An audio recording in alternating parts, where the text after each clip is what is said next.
শীতকালে আমলকি কিন্তু একটা খুবই পুষ্টিকর আর ভীষণই হেলদি একটা ফল। এটার যদি আচার তৈরি করে খাওয়া যায় বা জ্যাম তৈরি করে খাওয়া যায় তাহলে কিন্তু খুবই ভালো হয়।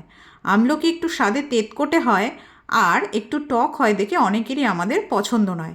তাই তোমরা যদি একটু হাতে সময় বের করতে পারো, অল্প সময়ের মধ্যে আমলকির জ্যামটি কিন্তু বাড়িতে বানিয়ে দেখতে পারো। রুটি, পাউরুটি এগুলির সঙ্গে কিন্তু খেতে খুবই কিন্তু ভালো লাগবে। চলো দেখে নিই আজকের পুরো প্রণালীটি। নিয়ে নিয়েছি আমি 500 গ্রাম আমলকি। শীতকালে সিজন চলছে তাই আমলকি কিন্তু বাজারে এখন অ্যাভেলেবেল। আমি আমলকিগুলো নিয়ে নেব একদম ফ্রেশ আমলকি, আর এগুলো যেন একটু শক্ত হয়। স্পট হতেও পারে, আবার স্পট ছাড়াও তোমরা নিতে পারো। সবার প্রথমে আমি আমলকিগুলোকে ভালো করে জলে ধুয়ে নেব। জলে ধুয়ে নেওয়ার পর কিন্তু আমি আমলকিগুলোকে কাটবও না, আর জলে কিন্তু সিদ্ধ করে ফেলবো না। জলে সিদ্ধ করলে কিন্তু আমলকির কিন্তু পুষ্টিগুণ বেরিয়ে যায়। এরই মাঝে আমি একটা কড়াইতে বসিয়ে দিয়েছিলাম কিছুটা জল ফোটার জন্য। জলটা যখন ফুটতে আরম্ভ করবে, বাষ্পটা যখন উঠবে, তখন আমি একটা স্টিলের ঝাঁঝরি এর ওপরে ট্রান্সফার করে দেব। স্টিলের ঝাঁঝরিটা যেন ছিদ্রযুক্ত হয়। আর এটা তৈরি করতে তোমরা কিন্তু কোনো ইডলি মেকার বা কোনো মোমো মেকারও কিন্তু ব্যবহার করতে পারো। এরপর আমি সমস্ত আমলকিগুলোকে এই স্টিলের ঝাঁঝরির ওপর ট্রান্সফার করে দেব। ট্রান্সফার করে দেওয়ার পর একটা ঢাকনা দিয়ে ঢেকে নেব, আর এটা স্টিম হতে দেব 15 থেকে 20 মিনিট।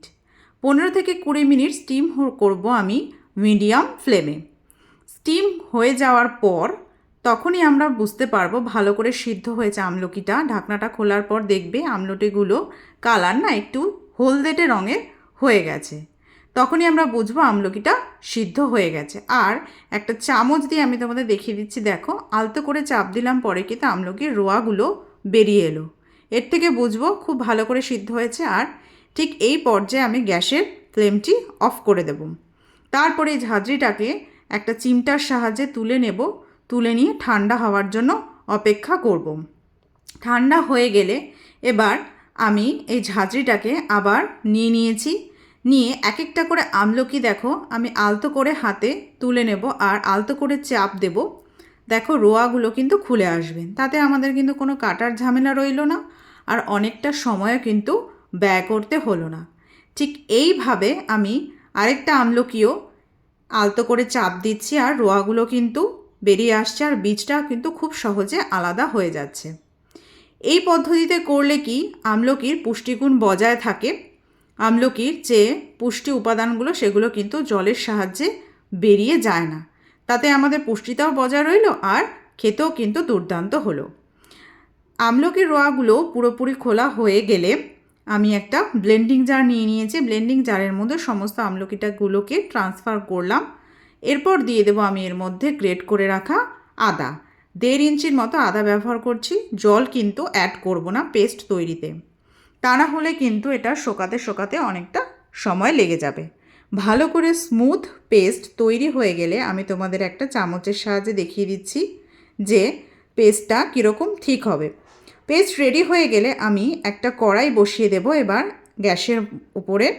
গ্যাসের উপরে একটা কড়াই বসিয়ে দেওয়ার পর কড়াইটা ভালো করে গরম হয়ে গেলে সমস্ত আমলকির মিক্সচারটা আমি কিন্তু কড়াইয়ের মধ্যে দিয়ে দেব। কড়াইয়ের মধ্যে দিয়ে দেওয়ার পর আমি এর মধ্যে অ্যাড করব 1.5 কাপ মতো চিনি। 1.5 কাপ মতো চিনি অ্যাড করার পর এর মধ্যে আমি নর্মাল সল্ট অ্যাড করব। নর্মাল সল্ট অ্যাড করার পর একটু স্বাদটা যেন ভালো হয়, একটু টক ভাব আর একটু যেন টেস্টটা আলাদা হয়, তার জন্য অ্যাড করব 1/2 টিস্পুন ব্ল্যাক সল্ট অ্যাড করার পর একটা স্প্যাচুলার সাহায্যে এভাবে আস্তে আস্তে আমি মিক্সচারটাকে ভালো করে মিক্স করব নুন আর চিনির সাথে। মিক্সচারটা পাতলা হয়ে আসবে তখনই বুঝবো যখন চিনিটা পুরো গলে একদম জল হয়ে যাবে। মিক্সচারটা প্রতি 2 মিনিট অন্তর অন্তর ভালো করে এভাবে স্প্যাচুলার সাহায্যে নাড়াতে থাকবো যাতে নিচ দিয়ে পোড়া না লেগে যায়। আমলকি কিন্তু ভীষণই পুষ্টিকর।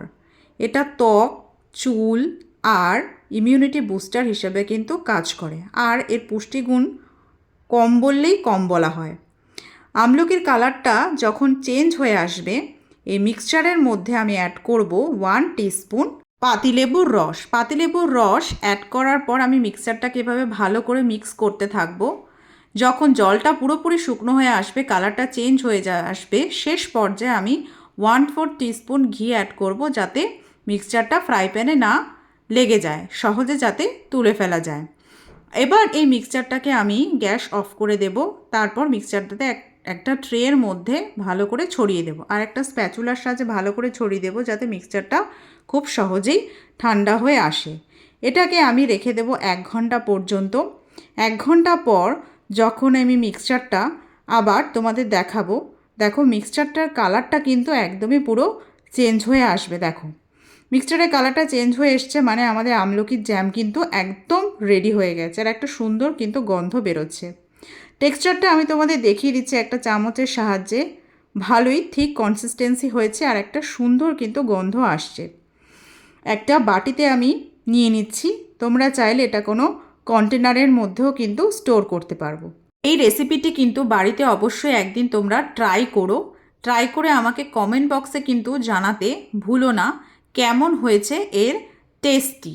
আর যেহেতু এর মধ্যে কোনো প্রিজারভেটিভ কালার অ্যাড করা থাকে না, বাচ্চাদের কিন্তু আমরা নির্দ্বিধায় এই জ্যামটি খেতে দিতে পারি।